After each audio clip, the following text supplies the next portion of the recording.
hadis tentang akhir zaman yang diriwayatkan oleh Imam Al-Bukhari. Satu kali Imam Al-Bukhari meriwayatkan dalam Sahih Bukhari dari Sayyidina Abi Hurairah radhiyallahu taala anhu, anna Nabi sallallahu alaihi wasallam qala la taqumu sa'ah hatta yataqarrab az-zaman. Tidak terjadi kiamat. Nah, ini versi Tirmizi ya. Sedangkan versi Imam Bukhari hanya dikatakan yataqarrabuz zaman. Tidak terjadi kiamat sampai waktu terasa dekat. Dalam riwayat Imam Tirmizi diperjelas, ditafsil, as-sanah kasyahr, asy-syahru kal-usbu' wal-usbu' kal-yawm. Setahun terasa sebulan, sebulan terasa seminggu, seminggu terasa sehari, bahkan sehari terasa seperti percikan api. Begitu ditafsil, dirinci oleh murid Imam Bukhari, yaitu Imamuna At-Tirmizi. Di riwayat Imam Bukhari ini coba disebutkan yataqarabuz zaman. Dan betul teman-teman, bagi yang pernah hidup di zaman manual, di zaman dulu belum ada listrik, belum ada handphone seperti sekarang, belum ada gadget seperti ini, belum ada TV, belum ada YouTube, belum ada FB, belum ada IG. Orang-orang menjalani hidup itu terasa lama. Belum ada alat transportasi seperti secanggih hari ini. Orang kalau mau pergi haji itu bisa 6 bulan naik kapal. Ada yang sudah meninggal di tengah jalan, ada yang pulang cuma namanya, ada yang sampai tidak pulang-pulang lagi. Begitulah, terasa lama. Tapi hari ini, kalaupun haji ada 40 hari. Dulu Pak Haji pulang-pulang menjadi alim, mengerti bahasa Arab, mengerti tafsir, mengerti hadis, punya sanad keilmuan. Tentu berbeda ketika hajinya instan, tidak seperti ulama-ulama terdahulu. Waktu cepat sekali berkembang, berjalan. Tahu-tahu kita sudah berubah, tahu-tahu kita sudah menikah, sudah punya anak. Maka benarlah kata Nabi, ini adalah tanda yang sudah mulai dekat. Ini bagian dari tanda akhir zaman yang Nabi sampaikan, sallallahu alaihi wasallam. Kemudian dikatakan di hadis itu, wayan kusul amal. Waktu terasa cepat, tapi orang tidak mau mengejar amal.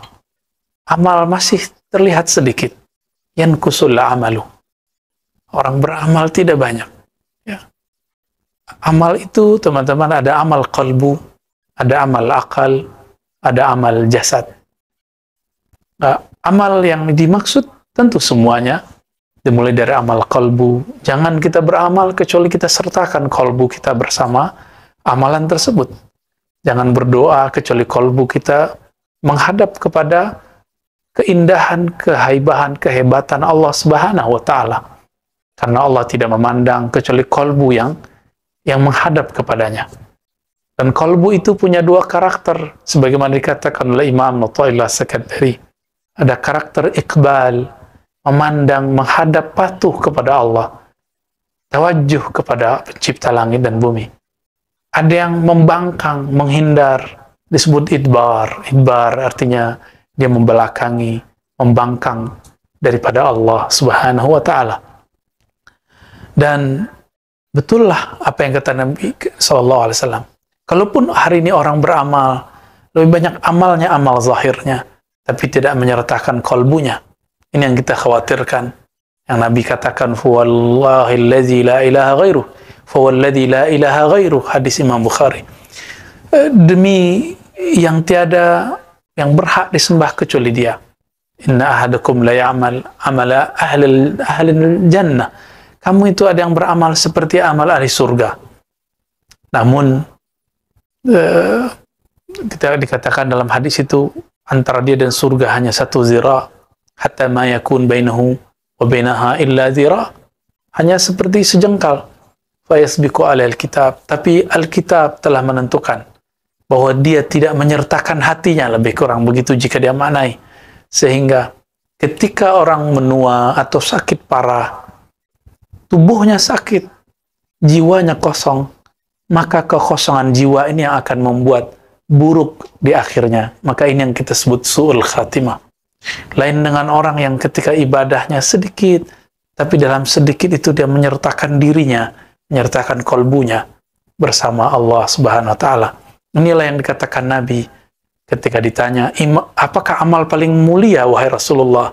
Rasulullah mengatakan, al-imanu billah, yaitu amal hati, yakin percaya kepada Allah.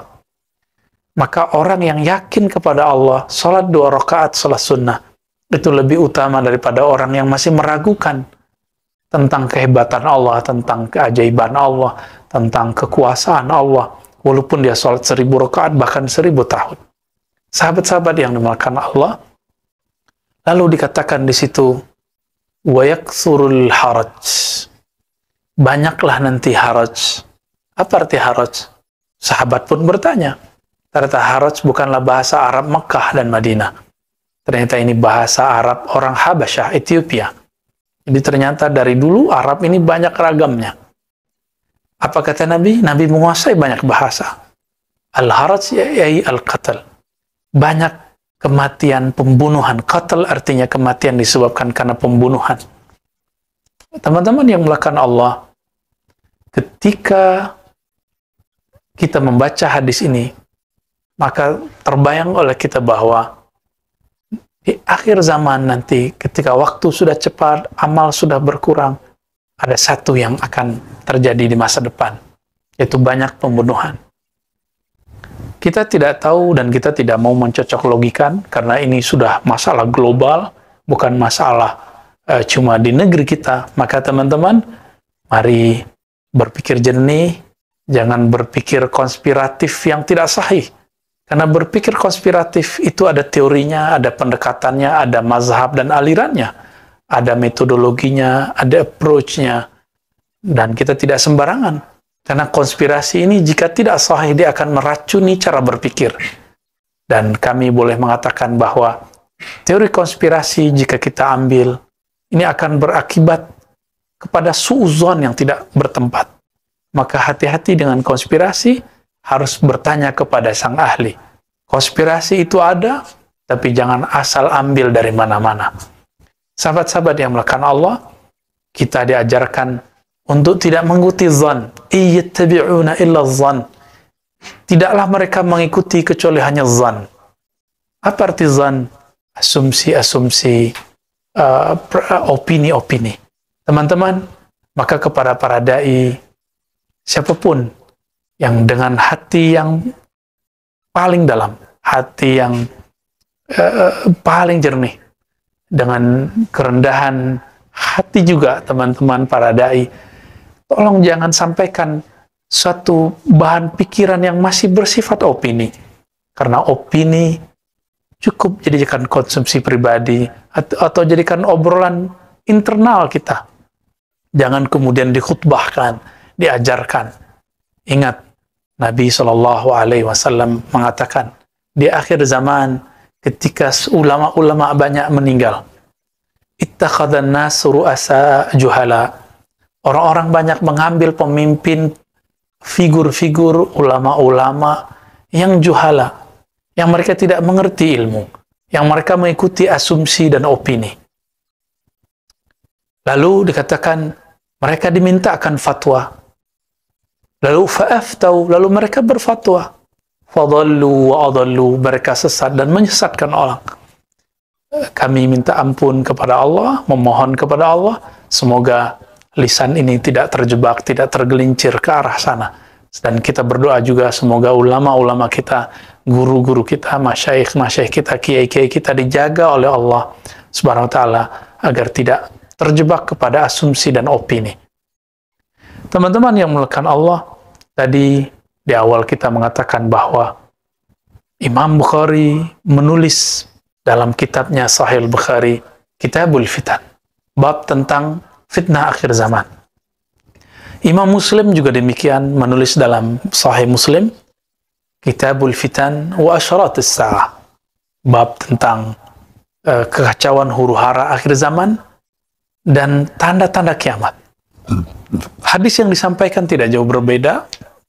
Berbedanya cuma dalam pengumpulan dan periwayatan beberapa hadis yang mungkin tidak banyak disebutkan di Bukhari, lalu kemudian diperdalam dalam hadis Imam Muslim. Ya. Teman-teman yang melakukan Allah, ini zaman bukan, jangan dibayangkan lagi ini adalah zaman yang sederhana, masa yang akan kembali seperti dahulu kembali. Tidak, ini sudah masalah global, ini bukan masalah Indonesia saja, ini bukan masalah negara tetangga saja, ini masalah semua negara. Maka Nabi mengatakan, isbiru hatta talqawni alal haut. Sabarlah kamu, bertahanlah kamu, sampai kamu bertemu aku nanti di haut, telaga Nabi sallallahu alaihi wasallam. Namun kita tidak mau sabar. Kita suka beropini, suka mengkritik yang tidak tepat. Kita mengkritik tapi isinya mencaci. Ketika mencaci, isinya kemudian menyudutkan. Dan seorang muslim tidak akan melakukan itu tentunya. Sibabul muslim fusuk, mencaci sesama muslim adalah kefasikan. Wa qitaluhu kufrun, membunuhnya adalah sebuah kekufuran. Teman-teman dimakan Allah, sahabat dimakan Allah, akidah Ahlussunnah mengenai akhir zaman, tentang peristiwa akhir zaman, ini sudah digariskan dengan jelas di dalam rukun iman. Rukun iman kita yang kelima adalah percaya kepada hari akhir. Sebelum hari akhir itu, teman-teman, ada yang disebut asyaratus sa'ah. Nah, di dalam Al-Quran dan Sunnah, Nabi menyebut akhir zaman ataupun kiamat dengan sebutan beragam. Kadang disebut as-sa'ah. Sa'ah dalam artian waktu, time. Juga berarti al-qiyamah, berdirinya suatu kejadian. Juga disebut dengan al-waqi'ah, kejadian besar. Juga disebut dengan istilah yang rumit ya, al-fitan ya, ada zalazil dan segala macam, namanya sangat banyak. Untuk masuk ke arah sana, kita menemukan hadis-hadis yang beragam dan Nabi SAW menyampaikannya dalam waktu-waktu tertentu. Sahabat-sahabat meriwayatkan lalu dikumpulkan oleh para ahli hadis. Kemudian ulama kita di zaman sekarang membaginya bahwa akhir zaman itu, teman-teman, ada tanda-tanda yang disebut asyarat sughra, tanda-tanda kecil daripada hari kiamat. Dan yang kedua, ada tanda yang wusta, kejadiannya di pertengahan, setelah melewati masa yang kecil-kecil, tanda yang kecil-kecil. Tanda kecil ini ditandai dengan diutusnya baginda Nabi, wafatnya beliau, terjadinya pembunuhan terhadap ahlu bait beliau, terjadinya huru-hara di berbagai negeri di tanah Arab, dan segala macam. Nanti ada lagi setelah itu wusta. Setelah wusta baru kubra. Nah, wusta berarti pertengahan, kubra berarti tanda-tanda besar yang kemudian disebutkan dalam hadis Muslim. Ada 10 tanda besar sebelum kiamat terjadi. Lalu kita sekarang berada di mana, teman-teman? Ini bukan untuk menakuti, tapi untuk basyiran wa nadhira. Sekarang kita tugasnya adalah nazir, mewarisi tugas kenabian, yaitu memberikan peringatan agar umat warning, agar kita ketika kajian akhir zaman tertata, tidak terjebak kepada hal-hal yang bersifat halu, mencocok logikan. Kita sangat berterima kasih kepada para asatis, para dai yang telah mengingatkan umat mengenai pentingnya akhir zaman. Cuma, apabila kajian ini tidak ada arahnya, tidak mengikuti kaidah-kaidah Ahlussunnah, yang terjadi nanti adalah cocok logi, ketidaksabaran, lalu kemudian sangat mudah untuk diracuni agar terjebak kepada hal-hal yang justru menambah fitan, menambah kekacauan. Akan banyak orang yang tidak sabar lagi dengan kejadian-kejadian masa ini. Teman-teman yang mulakan Allah, sahabat-sahabat dimanapun berada, Nabi SAW menyebutkan banyak sekali. Dan ternyata kita berada di akhir bagian pertengahan. Dan ini bukan pendapat saya pribadi, ini pendapat banyak ulama, salah satunya Al-Habib Abu Bakar Al-Adni, begitu juga Al-Habib Umar bin Hafiz, begitu juga masyaikh-masyaikh kita, di negeri ini ataupun di Timur Tengah sana banyak yang sudah mengatakan ini. Syekh Al-Adni, Al-Habib Al-Adni terkenal dengan fikih yang disebut fikih tahawulat. Nah, beliau pun mengungkapkan hal yang sama. Nah, apa tandanya? Tandanya adalah ada kejadian yang sifatnya global dan itu menggoncangkan dunia. Yang dalam hadis diabadikan dengan sebutan jawrah. Teman-teman, akhir daripada tanda-tanda yang pertengahan ini adalah awal dari kemunculnya fitnatud dajjal dan juga awal dari kemunculan dari hadiyul mahdi, hidayahnya mahdi. Maka kita tidak akan putus asa juga, kita ada harapan. Maka ketika ini terjadi, ini ada harapan. Apa kata Nabi sallallahu alaihi wasallam? Allah akan mengutus Al-Imam Al-Mahdi yang akan membawa keadilan setelah muliat al-ardu jawra, setelah bumi dipenuhi dengan kezaliman-kezaliman. Jawra itu lebih daripada zulma. Jawra ini barangkali bisa juga diartikan konspirasi global, atau apapun. Coba renungkan teman-teman dimakan Allah, kita tidak usah benci satu negara. Kita juga tidak usah kemudian menuduh satu negara. Coba lihat negara-negara yang dulu menyebut dirinya adik kuasa, paling maju. Ternyata mereka mempunyai hutang yang sangat banyak sekali. Dan mereka negara-negara termaju di dunia adalah negara paling banyak hutangnya di dunia. Meskipun mereka menghutangi negara-negara berkembang seperti kita. Tapi pertanyaannya, jika negara seperti Amerika, seperti China, seperti Inggris, seperti negara-negara yang lain, Jerman, Prancis, berhutang. Lalu, siapa yang menghutanginya? Siapa sumber semua ini? Ini pertanyaan besar kita. Berarti memang ada di luar gerakan negara-negara bagian yang kemudian mereka campur tangan di situ. Namun, lagi-lagi, karena teori konspirasi ini banyak zon dan wahamnya, banyak asumsinya, kita menghindari itu. Kita jalani aja, dan kita harus menemukan hadiyul mahdi. Jejak-jejak, tanda-tanda kemunculan hidayah nur Imam akhir zaman, Al-Imam Al-Mahdi. Yang di dalam hadis Nabi, terutama Imam Abu Daud meriwayatkannya sampai 9 riwayat, dan hadisnya dapat dikatakan saling menguatkan satu sama lainnya. Teman-teman yang melakukan Allah, apabila ini adalah masa jawrah, apa arti jawr?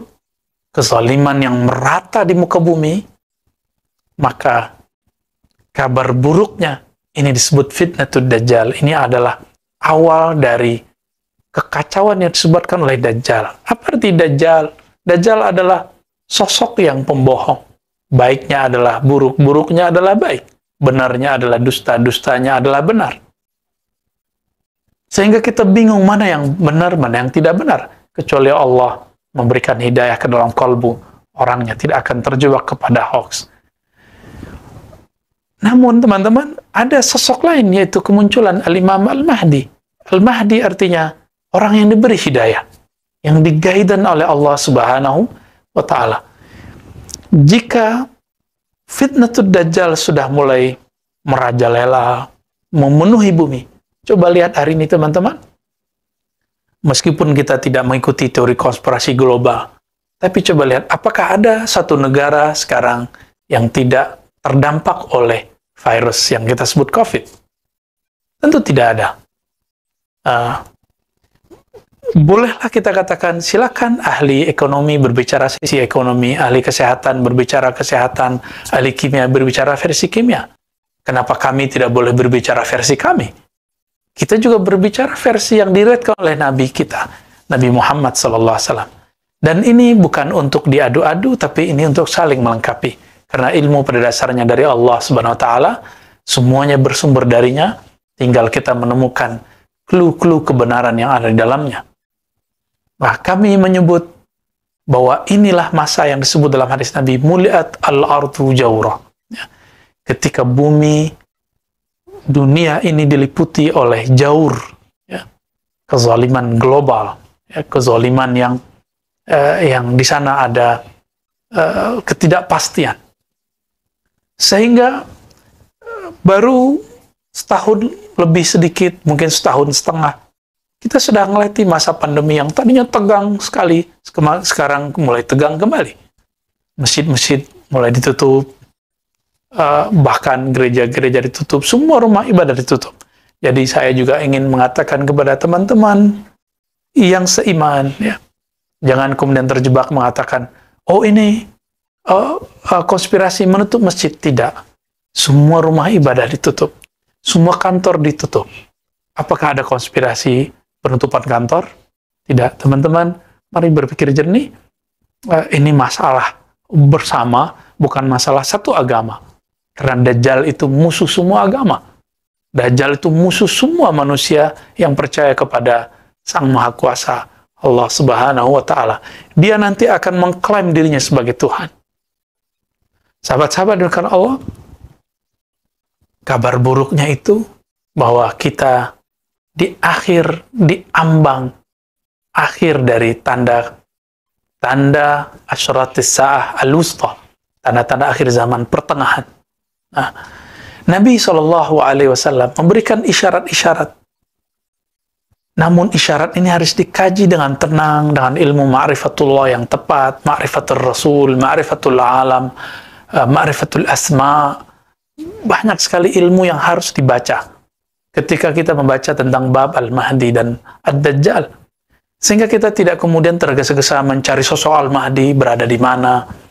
Sebagai contoh teman-teman, ya, ada riwayat yang menyebutkan bahwa Al-Mahdi itu keturunan Sayyidina Husain. Ada satu lagi keturunan Sayyidina Hasan. Mana yang benar? Kalau kita tidak memahaminya dengan metode ulama-ulama ahli usul fiqih dengan baik, yang terjadi kita akan mengambil salah satunya dan menolak yang lain. Contoh lain, Nabi mengatakan Al-Mahdi minni min walidi Fatimah atau min itrati min walid Fatimah. Imam Mahdi itu dari keturunanku, keturunan Fatimah. Yuwati ismi. Namanya Yuwati. Apa arti Yuwati? Yuwati bersesuaian. Yuwati bisa juga berarti bersatu, sepakat. Bisa juga berarti sama. Bisa berarti serasi. Jangan kemudian kita mengartikan, oh namanya seperti namaku. Nama Rasulullah, teman-teman, dikumpulkan oleh Imam Al-Jazuli yang menulis kitab salawat yang sangat indah. Itu 313. Nama yang manakah? Ini yang kemudian jadi pertanyaan besar. Teman-teman yang melakukan Allah, maka jangan tergesa-gesa jika ada seseorang yang mengalami mimpi, mengalami pengalaman rohani, mendapatkan ilham-ilham. Selama dia tidak mengaku Nabi, dan dia tidak tergesa-gesa mengatakan dirinya Al-Mahdi, kita katakan itu minal mubasyarat, seperti dikatakan dalam hadis Imam Muslim. Ya. Kabar gembira yang Allah berikan kepada seorang Muslim. Isbiru, Nabi mengatakan isbiru, sabarlah kamu. Namun banyak orang tidak sabar, bahkan mempercayai sosok Al-Mahdi cuma dengan jalur WA. Ya. Jalur yang sebenarnya ini sulit diterima oleh seorang ahli hadis yang baru pemula pun. Maka teman-teman, supaya kita tidak terjebak dalam hal itu, ada beberapa kaidah ketika masuk mengkaji tentang akhir zaman. Yang pertama, tidak menggunakan dalil kecuali dalil yang sahih, baik dari Quran ataupun sunnah yang sahih. Ya. Jadi, apabila ada kajian akhir zaman dengan menggunakan hadis yang tidak sahih, maka akan memunculkan perdebatan yang luar biasa. Yang kedua, kajian akhir zaman, hadis-hadis akhir zaman harus sesuai dengan usulul aqidah ahli sunnah wal jamaah. Harus sesuai dengan usul pokok aqidah.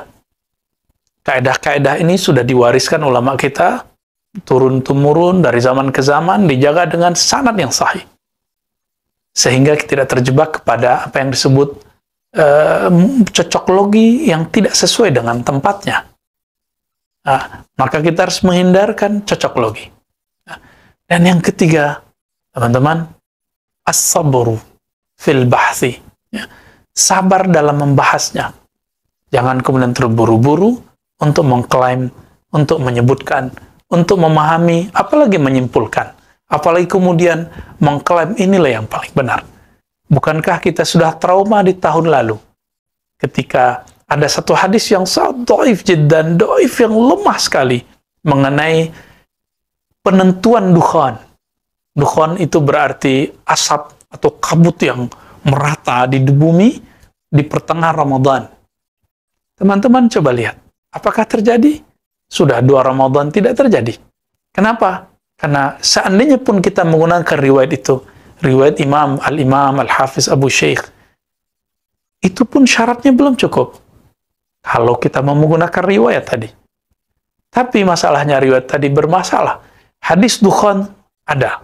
Bahkan ayatnya ada, tapi dukhan dalam Al-Quran berkaitan dengan kiamat. Kiamat yang besar itu. Adapun dukhan yang akan terjadi di akhir zaman, kita tidak tahu kapan terjadinya. Ini mirip-mirip dengan ilmu intelijen.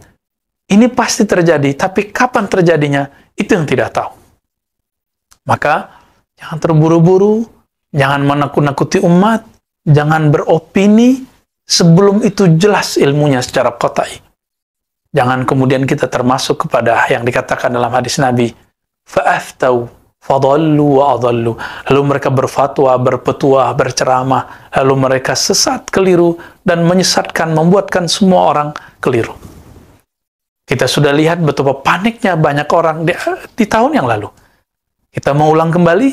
Tentu tidak. Maka tips tadi teman-teman, dalilnya halus sahih, kemudian tidak melakukan cocok logi, ya, tapi harus sesuai dengan kaidah-kaidah usulul aqidah, usulul hadis, usulul fiqh. Dan yang ketiga, as-sabru fil bahsi. Sabar dalam membahasnya. Inilah yang dilakukan dengan baik, apik oleh Syekh Al-Habib Abu Bakar Al-Adni. Kita bisa meniru dan mengambil ibrah dari apa yang beliau katakan. Teman-teman yang dimuliakan Allah, insya Allah ke depan kita akan membahas di waktu yang tentunya lebih luas tentang sosok yang disebut dengan Dajjal, Mahdi, sejarah apakah yang terjadi pada Dajjal, lalu sebelum Dajjal keluar apa yang terjadi, fitnatul Dajjal, apakah pandemi bagian dari itu, kita juga sudah memulainya sedikit dan kita akan perluas di sana. Kemudian Al-Mahdi, siapa sosoknya, apa yang dimaksud nama dalam hadis itu, namanya sama dengan namaku, begitu kata baginda Nabi. Apa arti nama di situ? Karena nama dalam bahasa Arab lebih luas maknanya daripada nama dalam bahasa Indonesia. Nanti kita akan membahas juga mengenai siapakah tentara Dajjal, siapakah pengikut Dajjal. Karena Nabi mengatakan, jika kamu mendengar Dajjal, maka larilah ke gunung-gunung. Karena tidak semua orang selamat ketika ketemu Dajjal. Siapapun yang merasa dirinya beriman, bahkan sekelas kiai sekalipun, jika bertemu Dajjal, orang sakti sekalipun, orang mandraguna, orang punya keramat sekalipun, jika ketemu dengan Dajjal, dia akan tunduk. Maka kita harus mengenal siapakah yang disebut nanti atba'ud Dajjal, pengikut-pengikut Dajjal, junud Dajjal, juyusud Dajjal, orang yang akan berjuang bersama Dajjal. Lalu ada hadis, siapakah yang menjadi tentara Al-Imam Al-Mahdi? Dengan harapan kita mengetahui ini, kita mengetahui ke arah mana kita bergerak. Hadis mana yang kita ambil. Maka teman-teman yang bukan Allah, nanti kita akan urai itu satu persatu. Insya Allah, kita minta kepada Allah SWT, ayyasir lana al-umur kullaha. Semoga Allah memudahkan niat-niat kita tersebut dan kita terhindar daripada zallat wad dalal, ya. Terhindar daripada ketergelinciran, terhindar daripada kesesatan. Nasallallahu al-afwa wal afiyah lana wa liwalidina wa limasyayikhina wa lisairil muslimin walhamdulillah rabbil alamin. Assalamualaikum